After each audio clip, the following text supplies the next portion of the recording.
नमस्कार दोस्तों, स्वागत है आपका आज के मुख्य समाचारों में। यहां पर आपको देखने को मिलेंगे आज की तमाम बड़ी खबरें मुख्य समाचार ब्रेकिंग न्यूज अपडेट्स के रूप में। चलिए दोस्तों, जान लेते हैं आज की पहली बड़ी खबर। तेजस्वी यादव से ईडी की पूछताछ हुई खत्म, 8 घंटे के बाद एजेंसी के ऑफिस से आए बाहर। जी हां दोस्तों, ब्लेंडफोर्ड जॉब घोटाले में सोमवार को बिहार के पूर्व उप मुख्यमंत्री तेजस्वी यादव से प्रवर्तन निदेशालय यानी कि ईडी ने पूछताछ की। एजेंसी ने उनसे 8.5 घंटे पूछताछ की। ईडी ने तेजस्वी यादव को बीते 19 जनवरी को पूछताछ के लिए समन भेजा था और 30 जनवरी को पटना स्थित कार्यालय में पेश होने के लिए कहा था। इससे पहले सोमवार को ईडी ने लालू यादव से करीब 10 घंटे तक पूछताछ की थी। दोस्तों, एजेंसी ने सोमवार सुबह करीब 11 बजे पटना स्थित कार्यालय में बुलाया और रात करीब 9 बजे बाहर जाने दिया। इसके बाद दोस्तों, अगली बड़ी खबर। पाकिस्तान बदलेगा सभी करेंसी नोट, स्टेट बैंक बोला पाकिस्तानी रुपये पर भरोसा बढ़ाने के लिए नए नोट लाएंगे, लेकिन भारत की तरह नोटबंदी नहीं करेंगे। जी हां दोस्तों, पाकिस्तान में 8 फरवरी को होने वाले चुनाव से पहले स्टेट बैंक यानी कि रिजर्व बैंक ने घोषणा की है कि वो अगले 2 साल में देश में हर मूल्य के नए नोट जारी करेगा। स्टेट बैंक ऑफ पाकिस्तान के गवर्नर जमील अहमद ने कहा कि नए नोटों पर नए सीरियल नंबर होंगे, उनका डिजाइन भी बदल दिया जाएगा और सिक्योरिटी फीचर्स बढ़ा दिए जाएंगे। जमील ने आगे कहा कि इसका उद्देश्य नकली नोटों के प्रचलन को रोकना और पाकिस्तानी मुद्रा की विश्वसनीयता में सुधार करना है। नए सिक्योरिटी फीचर्स के बाद नकली नोट बनाना बेहद मुश्किल हो जाएगा। भारत में 2016 की नोटबंदी का जिक्र किए बिना जमील ने तंज कसते हुए कहा कि हम भारत की तरह नोट नहीं बदलेंगे, नए नोटों को धीरे धीरे चलन में लाया जाएगा। इसके बाद दोस्तों, अगली खबर। अयोध्या राम मंदिर में दिल खोलकर दान कर रहे हैं लोग, 9 दिन में आया इतना पैसा। जी हां दोस्तों, अयोध्या में भगवान श्री राम लल्ला की प्राण प्रतिष्ठा के बाद आम लोगों के लिए राम मंदिर के कपाट 23 जनवरी 2024 को ही खोल दिए गए थे। इसके बाद से ही राम मंदिर में राम लल्ला के दर्शन के लिए आने वाले श्रद्धालुओं की तादाद में लगातार इजाफा होता जा रहा है। इसके साथ ही राम के नाम पर लोग दिल खोलकर दान भी दे रहे हैं। दोस्तों, आपकी जानकारी के लिए बता दें, राम मंदिर के कपाट खुलने के बाद महज 6 दिन में ही यहाँ करीब 19 लाख श्रद्धालु पहुंच चुके हैं और ये तादाद लगातार बढ़ती ही जा रही है। तीर्थ यात्री यहाँ पहुंचकर अपने आराध्य के दर्शन कर रहे हैं और पूजा अर्चना कर रहे हैं। 22 जनवरी को अभिषेक समारोह के बाद 23 जनवरी को मंदिर के दरवाजे भक्तों के लिए खोल दिए गए थे, जिसमें देश के विभिन्न हिस्सों से भक्तों का आना देखा गया है। दोस्तों, अब तक राम मंदिर के दान पात्र में कैश और चेक को मिलाकर 2 करोड़ के आसपास रुपए दान कर दिए गए हैं। इसके बाद दोस्तों, अगली बड़ी खबर। 5वीं बार प्रेसिडेंट इलेक्शन लड़ेंगे पुतिन, इलेक्शन कमीशन में नॉमिनेशन मंजूर, विपक्ष की तरफ से कोई नाम सामने नहीं आया, मार्च में चुनाव। जी हां दोस्तों, रूस के राष्ट्रपति व्लादिमीर पुतिन 5वीं बार प्रेसिडेंशियल इलेक्शन में उतरेंगे। सोमवार को पुतिन ने खुद को नॉमिनेट किया। मंगलवार को इलेक्शन कमीशन ने औपचारिकता पूरी कर दी। चुनाव 15 से 17 मार्च तक होंगे। अब तक विपक्ष की तरफ से कोई नाम सामने नहीं आया है। हालांकि दोस्तों, कुछ नेताओं की तरफ से दावे किए गए हैं, लेकिन औपचारिक तौर पर नॉमिनेशन नहीं किया गया है। हालांकि बोरिस नेदेजिन बतौर लिबरल कैंडिडेट दावा ठोक रहे हैं। उन्होंने नॉमिनेशन फॉर्म भी सबमिट कर दिया है। कुछ रिपोर्ट्स तो यहां तक दावा कर रही हैं कि बोरिस चुनाव लड़ ही नहीं पाएंगे। इसके बाद दोस्तों, अगली खबर। बजट सत्र से पहले 146 विपक्षी सांसदों का निलंबन रद्द, कल से संसद आएंगे। बीजेपी बोली इंडिया गठबंधन का ब्रांडेड।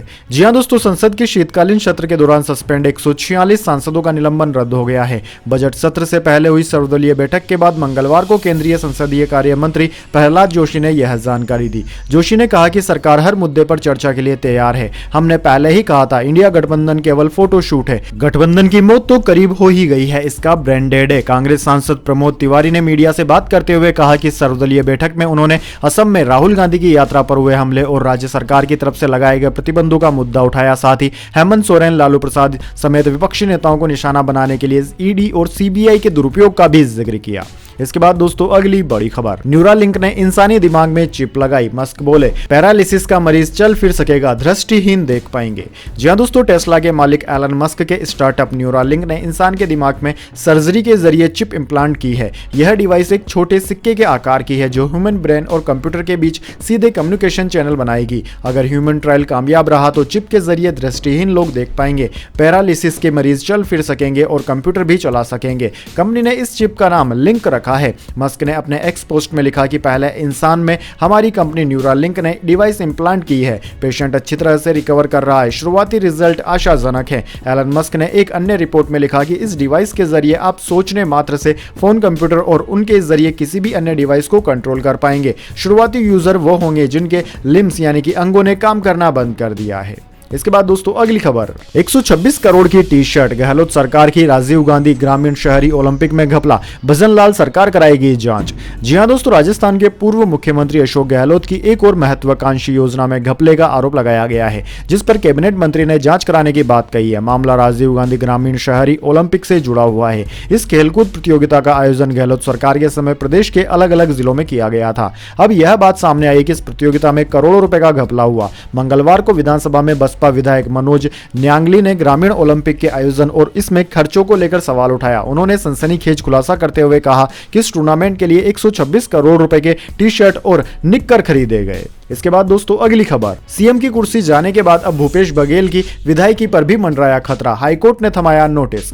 जी हां दोस्तों, विधानसभा चुनाव में पार्टी की हार के बाद मुख्यमंत्री की कुर्सी गंवा चुके पूर्व मुख्यमंत्री भूपेश बघेल की विधायकी पर खतरा मंडराने लगा है। छत्तीसगढ़ हाईकोर्ट ने आचार संहिता उल्लंघन के एक मामले में उनको नोटिस जारी कर जवाब तलब किया है। इस मामले में अब अगली सुनवाई 26 फरवरी को होगी। पूर्व मुख्यमंत्री और पाटन से कांग्रेस के विधायक भूपेश बघेल की मुश्किलें थमने का नाम नहीं ले रही है। विधानसभा चुनाव में हार के बाद प्रदेश की कमान खोने के बाद अब इसी चुनाव के दौरान आदर्श आचार संहिता उल्लंघन के एक मामले में सांसद विजय बघेल की याचिका पर हाईकोर्ट ने उनके खिलाफ नोटिस जारी कर जवाब तलब किया है। इसके बाद दोस्तों अगली अपडेट, हिजाब विवाद पर राजस्थान में उबाल, शिक्षा मंत्री दिलावर बोले स्कूल में ड्रेस कोड होता है उसकी पालना होगी। दरअसल दोस्तों, राजस्थान में हिजाब विवाद पर राजनीति उबाल खाने लग गई है। अब इस मसले पर राजस्थान के शिक्षा मंत्री ने भी रुख साफ कर दिया है। उन्होंने कहा है कि वे हिजाब के पक्ष और विपक्ष में नहीं है, उनको निर्धारित गणवेश की पालना करानी है।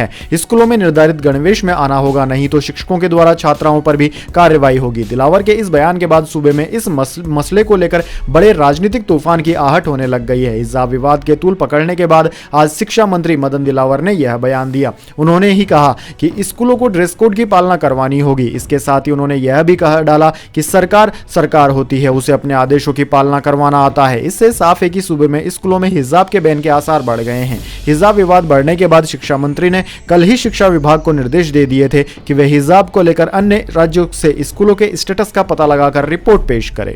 इसके बाद दोस्तों अगली बड़ी खबर, दिल्ली मुंबई एक्सप्रेस वे पर हुआ बड़ा हादसा, बाड़मेर के पूर्व सांसद मानवेंद्र सिंह जख्मी, पत्नी की हुई मौत।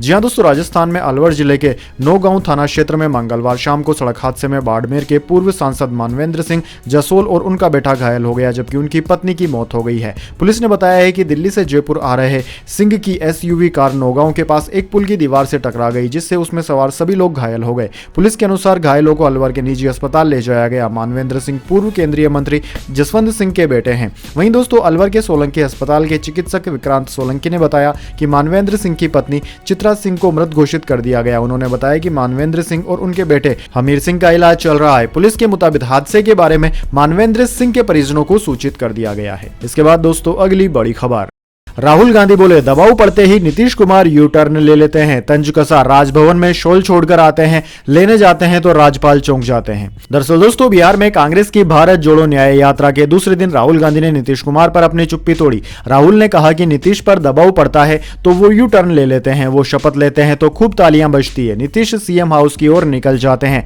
फिर पता चलता है कि वो अपना शॉल राज्यपाल भवन में ही छोड़ आए। वो लेने जाते हैं तो गवर्नर भी कहते हैं इतनी जल्दी आ गए। दोस्तों आपकी जानकारी के लिए बता दें, कांग्रेस की भारत जोड़ो न्याय यात्रा का बिहार में आज दूसरा दिन था। राहुल गांधी मंगलवार को पूर्णिया के रंगभूमि मैदान पहुंचे, जहां उन्होंने यह बयान दिया।